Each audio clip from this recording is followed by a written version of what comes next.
Hey guys, Zelonius here. Welcome to another video on the channel. In this video today, I am going to be doing a full and comprehensive review of EAFC 24. Just to clarify, it is going to be pretty much purely based on Ultimate Team.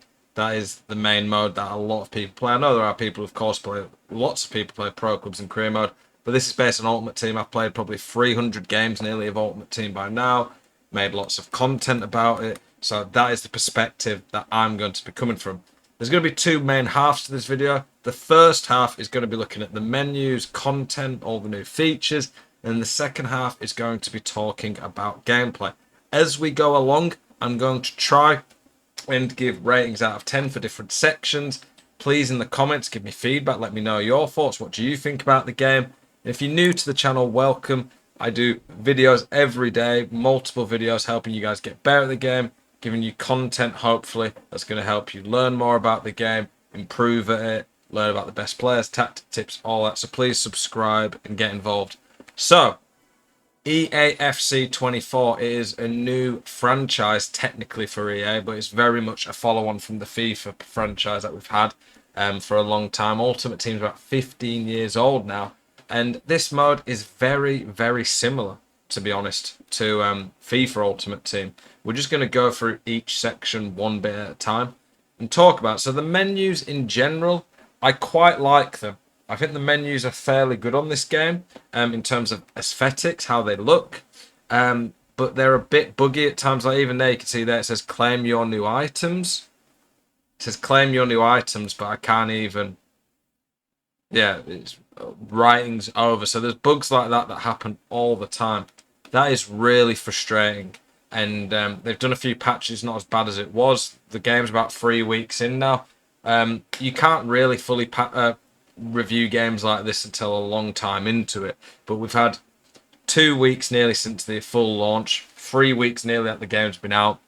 I've played a lot of games, so I feel like I can judge it fairly a bit. The patches have improved the menus and bugginess a bit, but it's still a bit of an issue.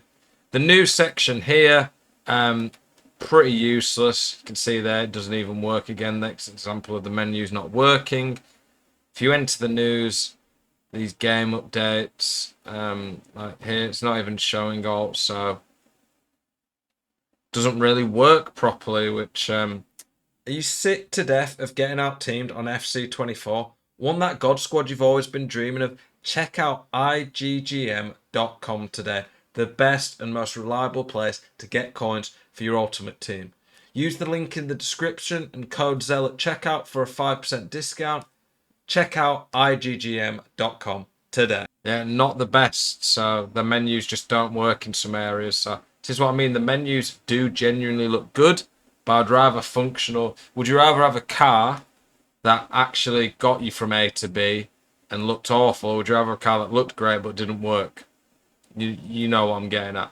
So yeah, not the best there. The right stick here shows you some of the latest content. That is fairly good.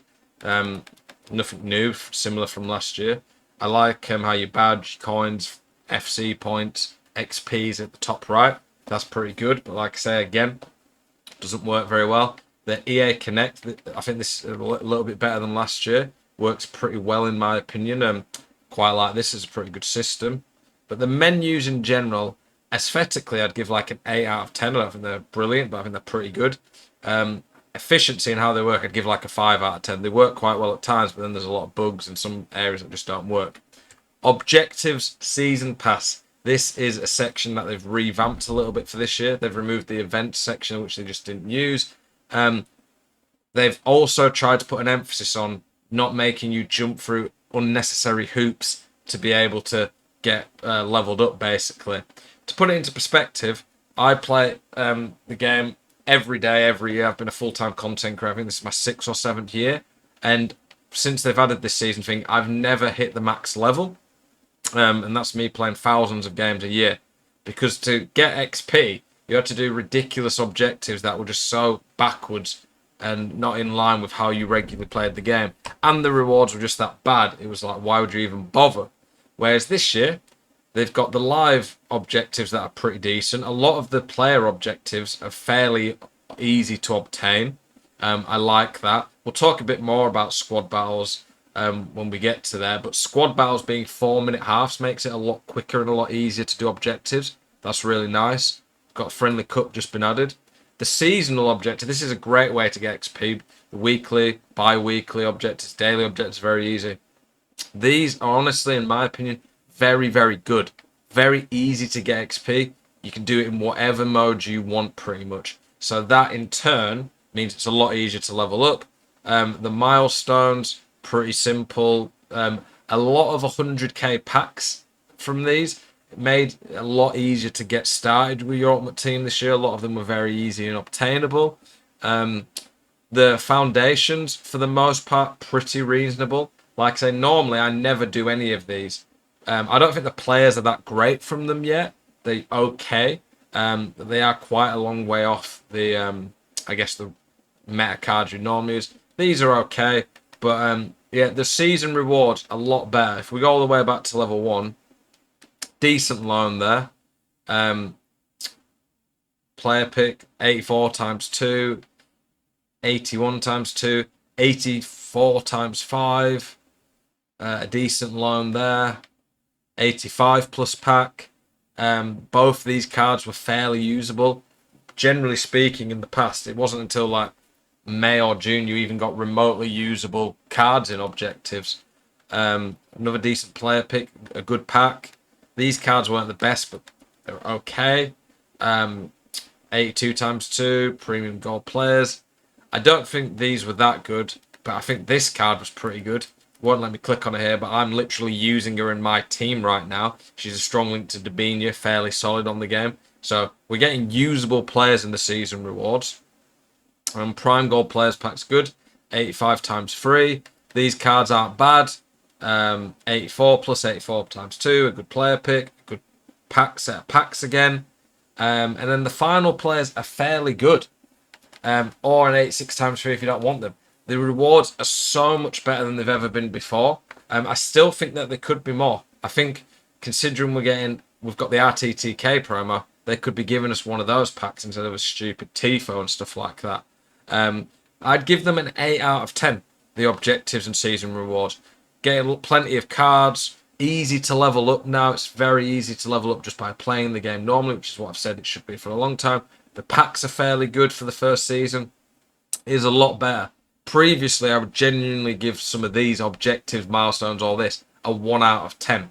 That's how bad it was. They were so bad that it was just irrelevant. No one even cared until later in the year. Whereas now, it's a lot better. It's a good revamp. Credit to EA. I want to give credit where it's due. Now, when we click play, look at the modes. I do like the menus, how you can flick through these. Moments, still not great, but I've done it. The rewards are a lot better this year. I don't know if you can still see them. You could get an 81 plus defenders, midfielders, and player pack. You could get a rare players pack. You can get draft tokens. The packs, they're not amazing, but they're fairly easy to obtain. The challenges are pretty damn easy. So in my opinion, Moments as a little side mode, it's got room to grow, but I think it's actually a bit more worthwhile this year. I'd give like a 6 out of 10. It's not bad. Something extra to do, but it doesn't last very long. Squad battles. Squad battles, now that it's 4-minute halves, is infinitely better in my opinion. So much better to play. I didn't play squad battles, so I don't know if it's recent, just this year, or if it's been like that the last few years. I actually find playing against the AI and squad battles a bit more fun now. You can test things out. You can try different players. Like I got a Di Maria, untradeable from Weekend League, and he doesn't fit my team, but I mess around with him in squad battles.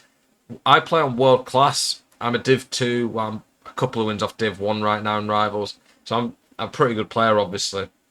But I play like world class. I can win on legendary, but it is a bit sweaty. World class, if you can win every game on that, allows you to get the top rank, get some decent rewards towards your team. So I quite like that. Squad battles, I'd give it an 8 out of 10 now. It's fairly decent. Rivals. Rivals is an incredibly sweaty, competitive mode. I like the mode in principle. They've removed the milestones. You can see there that it's just Tifos now. Pretty useless. I don't know why they've removed the packs. That's pretty rubbish in my opinion. The pack rewards for Rivals, they're okay. at the end of each week. I feel like you should have got rewards every time you moved up a division. So if you got promoted to Div 2, should have given you like a rare players pack, get to promote to Div 1 Jumbo, get promoted to Elite Division Ultimate Pack. I feel like that should be a reward. I honestly prefer the gameplay in Rivals. I think it's decent. It is just very swaying. The higher up you go, the worse it gets. But as a mode, it's not bad. I'd give it a 7 out of 10. Champions, the rewards this year are quite a bit better. I almost feel like they're arguably a bit less hype without the red picks. But the rewards you get in champs now, honestly, even from like rank 5, I think that's 11 wins. They're pretty good. I quite like the rewards. I think they're decent. You're guaranteed to make a bit more coins in general. Champs, not as long, gives you a decent amount of time. I don't mind it. I do think that champs, everyone should be in it. I think playoffs should be a warm-up and everyone should be allowed to play in champs in general. It's okay. I'd give it another 7 out of 10. I think there's definitely more they could hype. They could put RT, TK players, whatever the current promo is in it. That would make it a lot better. Friendlies, I would give this a 4 out of 10. Friendlies is skill-based matchmaking. That is a joke. Friendlies should not be skill-based matchmaking. I cannot comprehend why that is a thing. It's a pretty irrelevant mode in general. It's just used occasionally for objectives. I'm not a big fan of it. I think that it's a good idea, or there's ways they could do it well, but they've not implemented it well at all, and it does ruin it a bit. PlayStation tournaments, not seeing them do much for this yet. Co-op, it's okay. Bit buggy at times. 6 out of 10 works okay. Draft should be free. Should have icons from day one. Should have heroes from day one. In fact, it costs a lot of money. You can make less coins than you spend. It's a joke. I'm going to give Draft 5 out of 10. The concept of it's great, but the fact you have to pay, you can get so unlucky, you don't put all the players in, kind of kills it a bit. I don't know anyone who does single player draft. You have to pay for single player draft. People actually pay for single player draft. Fair enough. Couldn't be me. So those are the modes in general. I'm going to give the modes and the variety 6 out of 10. And I think, honestly, I might even be being a bit generous there. It ends up being throughout the week, you kind of don't have a lot to do other than play a few squad battle games a day, play a bit of Rivals, and you're kind of stuck and waiting for the weekend. There should be grindable things that give you rewards every single day for playing the game. In my opinion, we just don't have that right now. Daily tournaments that give you decent packs. I understand it's not in EA's interest to make it so you can grind the game and earn a really good team by doing that, but I don't like how the modes are right now, and I think they've barely added, well, they've not even added to it this year, have they? Let's be honest. The modes are the exact same. Lazy from EA, and it could be so much better, so I'm not a fan of that. The club section, the squad custom tactics, they've not really changed anything there.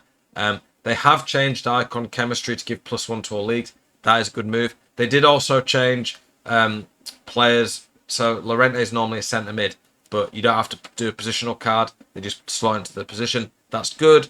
I like that. I think the custom tactics, squad selection, it's okay in general. I'm going to give it a 7, 8 out of 10. Evolutions, the concept of it's brilliant. I do think there's a decent chance tomorrow when Pacey, Protector and Relentless Winger expire. I think there is a decent chance that these cards, they put new ones in. But I can only judge it based off what they've done so far. I think it's overhyped by a lot of people. The concept's cool. But as of now, it's been pretty poorly implemented. I'm not a fan of how they've done it so far. And I really worry that EA are just going to end up ruining the game. Not game. Evolutions by barely doing anything with it. I can't see EA ever allowing us to get evolutions until really late on in the game that can keep up with the meta. So right now, the concept of evolutions is like a 9 out of 10 for me. The implementation's been like a 2 out of 10. It's been awful. Fatty is pretty much the only very, very good player anyone could have done so far from it. And it's a bit boring when people just use the same cards, in my opinion. The stadium customization, 6 out of 10. It's not bad, not great. Player stats, 2 out of 10. They use EA Sports for the Premier League stats, whereas in here, they barely give you... Rudiger's played 173 games from now, that's crazy. They barely give you anything in terms of the actual stats. They should be given chances created, goals outside the box, duels won, tackle percentage, pass percentage, all this stuff. But I don't know why they're not giving that. Stupid in my opinion. The leaderboards, pretty useless. One section, one thing I want to talk about that they've added that I think is brilliant is play styles. I think the card design by the way this year is nice. I'm giving that 8 out of 10. Play styles, brilliant. One of the best additions, in my opinion, they've ever added to Ultimate Team. We'll talk a bit more about these when it comes to the gameplay, but play styles, definitely very noticeable, in my opinion. Gameplay, players feel a lot better in general. Someone like Tushimeni, who wouldn't be that meta normally, just be okay, is very good because of his playstyles. Butragueno, normally not super meta. Playstyles make him really good. Playstyles make players play a lot more how you'd imagine they should be playing, like compared to real life. So playstyles, 9 out of 10 in my opinion. They could do more. They could add a bit more. I don't think there should be a limit of 7 on players. And so far, the promo players, they've not been adding any playstyles to them. I'm worried again that EA are going to mess that up and not really advance with them. But for now, it's a cool implementation. SBCs. Now, the content has really been lacking, in my opinion, from EA. Any content they have released hasn't been too badly priced so far, but slightly more than it should be. This Beckham SBC is about 400k. In my opinion, it should be about 350k. That'd be a lot more reasonable. This was way too expensive. The SBCs, not been very exciting so far. They've just been, like I say, okay. The fact that the starter SBCs, like Hybrid Nations and stuff, untradeable rewards. I think that's a joke. I don't know why that's a thing. Should be tradable. I'm going to give SBC so far 5 out of 10. Not bad, not good. I think they could have done a lot more. The content so far for EA has been pretty lacking. Transfer market, not really much to talk about there. I'll quick sell recovery here, I think. Actually, no, I'm not going to. I might do an SBC at some point later today, but the store, without going and looking at it properly here, we'll just talk about EA's greed knows no limits, and that has shown very much this year. The amount of ridiculous untradeable packs that they've been releasing, I've never seen anything like it. They've never released packs in the store for people to buy like they have this year. The greed is obvious. EA really trying to sell out and make as much as they can early on. Obviously trying to make record profits after they've split from FIFA to show they're still making money off this game, or a lot of money. The price of players in the market has really tinned because of EA. And long term, I think that they want it to be an untradeable market. But as of now, the market and the way they've done it with packs is abysmal, and I won't say it's killing the game, but it's really, really hurting the game. You play Weekend League and you barely make any coins unless you get an insane pull, which is very unlikely because it's so hard to pack anything good. So I'm quite disappointed with what EA are doing with the store, making it really pay to win, loads of untradables. I really don't like that. For me, the store, how greedy EA have been, the market and the manager, it's like a 3 out of 10. So all in all, before we get to gameplay, the player modes, the content, menus, the market, all that, I'm probably giving it like a 5 out of 10. So that's half the game pretty much. I'm giving 5. At a push, I could maybe go 6 out of 10 because of some of the cool ideas they've added. But 5, 6 out of 10. 6 out of 10 if I'm being generous. I'm not a big fan so far of what they've done. The players they've picked in the promo so far, decent. But I struggle to really praise it when it's just constant, just packs, and the only way to get them to spend money. So, yeah, not the best start. Let's get into the gameplay. Let's talk gameplay. Just going to have one of my games playing in the background. We'll start from the keeper and move all the way to the attack. Honestly, for me, the game is weird. It has a lot of things that feel near exactly the same as the start of FIFA 23. I'm almost convinced, like pretty certain, that this game is basically they've just taken the first patch of FIFA 23, built from there. They've not taken from the end of FIFA 23. They've just taken from the first patch. And it is a bit different because you've got play styles, different things like that they've added to the game. So like there, the goal technical, that wasn't in the game. But we'll start with the keepers. So keepers, they're no real middle ground with them. They're either amazing or awful. In one-on-ones, it's the worst thing I've ever seen them be. You could literally run into a keeper on this game, and sometimes they'll still let you get through them. It's insane. Keeps in one-on-ones are absolutely shocking in terms of you get round them. But then they do make some pretty crazy saves in general. Keepers also are really bad against long shots compared to what they should be. Dealing with crosses, corners, they can be pretty bad. So honestly, I'd probably give keepers like a 4 out of 10 right now. They're pretty good and animate well in some ways. There is some pretty good animations from them. The distribution's fine, but in terms of how they are in other areas of the game, it's pretty stupid. Set pieces we'll talk about. Corners are OP. You saw that I scored a corner there. Corners are really stupid and just way overpowered right now. Very, very hard to defend. Free kicks are good, but you can just put a man on the line, and you rarely ever get free kicks. Penalties, I think penalties are the best they've been in a while. Of course, there's a lot of randomness, but penalty, if you get one, you pretty much very like to score with the new update this year.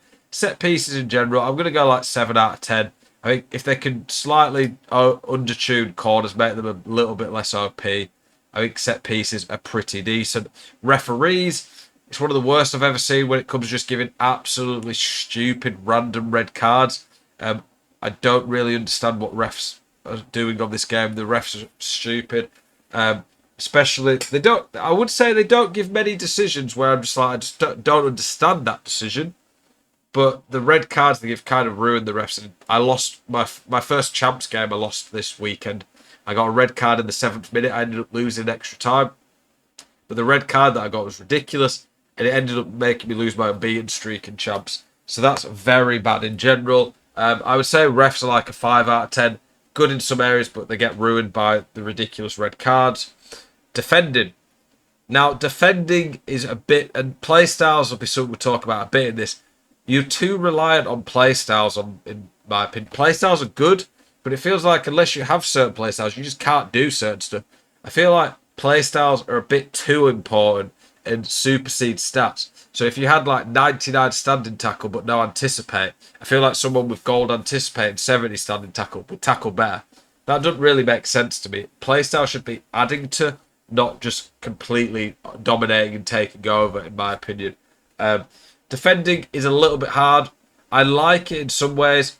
I think at times you just get glitched out by the RB dribbling, and the rebounds and bounce backs are stupid. I think the balance from attack to defending is a little bit poor. I like, though, it's a bit harder to defend at times. I just feel like at times you concede ridiculous goals like you couldn't do much about.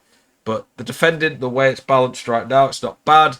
But again, as always, the way that, especially as you move up the ranks and get to playing sweaty people in the higher divisions, the gameplay, it just ends up being an absolute bug fest, just reliant on bugs, glitches. So many people, the way they play, they just rely on cutbacks, travellas, German crosses. So the gameplay for me, if you could review it in two ways, review it at a general casual level or review it at a very high level. At a high level, it's a lot worse. And this is generally the same with a lot of competitive games. The top players tend to break it with the meta. FIFA's one of the worst games for that, though. For me, I think the defending, if you don't have all the broken stuff, is fairly good.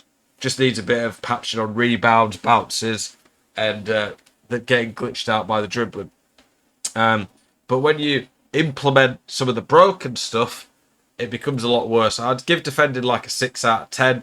I think the broken stuff do ruin it a little bit. Passing, I quite like passing in general. I think passing occasionally just locks off and doesn't work properly. That is pretty annoying, but the passing is pretty good. One of the best things I can say about this game is the stats matter a lot more than usual. I know I said earlier about play styles mattering a lot. That is part of it.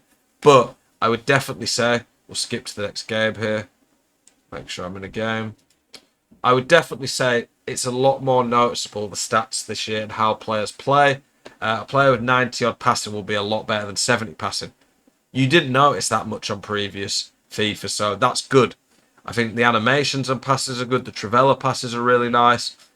Through balls are weighted fairly well. I wouldn't say there's really any passes that are too OP. I think over the tops maybe are a bit too dominant. But in general, I quite like the passing. I think it's pretty good. I'm going to give passing like 8 out of 10. It's probably the best it's been in quite a while, in my opinion.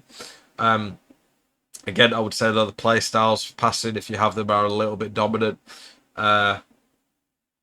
Dribbling, 9 out of 10. I think dribbling is very, very good. I think my only issue really with it is that players are a little bit too reliant on having technical, and at times it does lock off, and at times it's too dominant, and that's part of the reason I'm not giving it a 10. I mean, it's the best dribbling it's been in a long time. I really like FIFA's where you can dribble. Like I said, one of the problems is it just glitches people out at times, and that isn't good. Shooting in the box and out the box. Out the box, I think finesses are very well balanced this year. The best they've been balanced since maybe FIFA 18. They're not ridiculously dominant. You can't just hit them first time. You can't just hit them from 50 yards. The play style definitely matters, but it doesn't just mean guaranteed finesse every time you shoot. You have to power them right, line them up. I like how finesses are. Trivellas are a bit too good. Normal shots from outside the box, probably where they should be. I think if you took away Trivella's, long shots outside the box are like 8, 9 out of 10, very well balanced. And I don't mind play styles needed a bit more when it comes to hitting a good finesse. Players with good with good shooting stats do seem to be good at it as well. Harry Kane's not got any shooting play styles, but his long shots are very good still. The Trivellas, though, are just busted. I'm going to give shooting like 7 out of 10 outside the box. It would be 9 or 8 out of 10 without the busted Trivellas, but the Trivellas are stupid. Not quite as good as FIFA 23 at the start, but they need patching still. Shooting in the box, I'm going to give it 6 out of 10. It's fairly good at times. The shooting stats do seem to matter, but I really feel like at times it's just random. And players, even with, I've got players with 99 shooting, like Osimhen and Bonmati. I've had with a Hunter, they have 99 finishing. They just miss absolute sitters out of nowhere under zero pressure. I just don't feel like a player with 99 finishing should be missing any easy chance from the centre of the box unmarked. I'm not saying it should always go in, a keeper can save it, but yeah, I think finishing needs a little bit of a patch. I think it's not good enough right now. Crossing, I don't really cross much, but I think it's decent. I think the whip pass one's a little bit OP. I'm trying to think if there's anything else. The skill gap on this game, which to me is a major thing, not everyone cares about for me, is pretty low, like most FIFAs. A lot of the time, a lot of the people I lose to in the high divisions, I don't actually feel are that talented in the sense of they're reading the game really well, they're switching quick, they're outplaying me by anticipating what I'm going to do, or they do really nice creative things in attack. They generally just spam the same broken stuff. That's it, really. They just run down the line and spam cutbacks. They hit ridiculous Trivellas, spam step overs, which aren't hard to do. I think the way that people can be good at this game is really poor. And I'm going to give the skill gap like a 3 out of 10 every year. It's pretty similar. 71 depth. The way the pressing works in this game is just stupid. I don't think we've had a game where you can press well since FIFA 18. I mean, even that was hard, but at least I had a skill gap. But the way you press on this game with either constant press or just 71 depth is stupid. That really kills the skill gap. And right now, the pressing and how it is just oppressive. Everyone I play in the higher divisions always uses 71 depth. And it doesn't matter whether they're really good at the game. That was awful defended by me, that. It doesn't matter if they're really good at the game or awful. If you put 71 depth on, you will instantly be a better defender. That should not be a thing. Can you imagine just picking, having a perk on COD that just makes you insanely better just by picking it and you don't have to use or input anything? Yeah, so the skill gap and some of the issues with it are pretty poor and do frustrate me. And I think definitely there's some things they could do to fix the skill gap, but I don't know if EA even care to do that. So, yeah, that is a big issue. Right stick switching in general at times, second man press feels a little buggy at times. In terms of just pure buggy gameplay, I've not encountered too much. I have had 2 times I've been DC'd where the game's just run. I don't think I've ever seen it do this on previous years, but it's just randomly froze. And when it's froze, it's just kicked me to the menu. And on Weekend League, it gave me a loss. My internet was fine. I was streaming, no issues. That's a bit of an issue. But in general, I'm not seeing too much game-breaking bugs in the gameplay. I do think their playstyles are a bit too important. And that does frustrate me. I feel like the game is a little bit too reliant on that when it really shouldn't be. In general, gameplay, it's got some good stuff. I feel like this game does have potential if EA can fix a lot of the issues, but there's a lot of issues right now. I've named plenty of them in there. So for me, I'm going to give the gameplay like a 5 or a 6 out of 10. The higher up you go, the worse it gets, in my opinion. It's not a fun experience in the high divisions. Skill-based matchmaking video games has ruined it for some people, I guess you could argue. There's not really any chill modes you can play the game in. In general, I quite like the game at times, but then it's quite frustrating the way people play, but the way EA have made it so the meta of this game is not fun at a high level. So overall, I'm probably giving this game like a 5, 6 out of 10. It's got potential to get a lot better. I don't say that every year on FIFA. A lot of FIFAs I feel like they're doomed from the start. I feel that this game, it does have a lot of potential, but do I think it'll meet that potential? Honestly, probably not. I know that's cynical and I don't want to be doom and gloom. I want it to be the best game it can be. But a lot of the potential, like good content, playstyles being improved, evolutions, I don't think EA will deliver on that. Ultimately, they care more about the margin line and how much profit they make. That was a nice goal by me, that. Kickoff, that's another ridiculous thing in the game. Still about as bad as ever. Yeah, so I'm not too confident about the content and gameplay. And content and pay to win and all that getting much better. I would say gameplay, there's some really good stuff about it. I'm very interested to see how the first few patches do. If they can fix some of the buggy switching, make playstyles good still, but not too OP. Make the pressing not as ridiculous. I think this game genuinely does have some decent potential gameplay-wise, but again, do I think they'll meet it? Probably not. The game doesn't really ever improve too much after patches. So 5 out of 10, 6 out of 10 is probably my final review score for this game. As someone who's played thousands of games every year, I've played a few hundred games already this year. Let me know what your thoughts are. Do you think I've been too generous? Do you think I've been too harsh? Do you agree with the general stuff I've been saying? I appreciate you tuning into this video. Let me know your thoughts on my video and the game in general. As always, keep it spicy. I'll see you guys in the next one. Peace.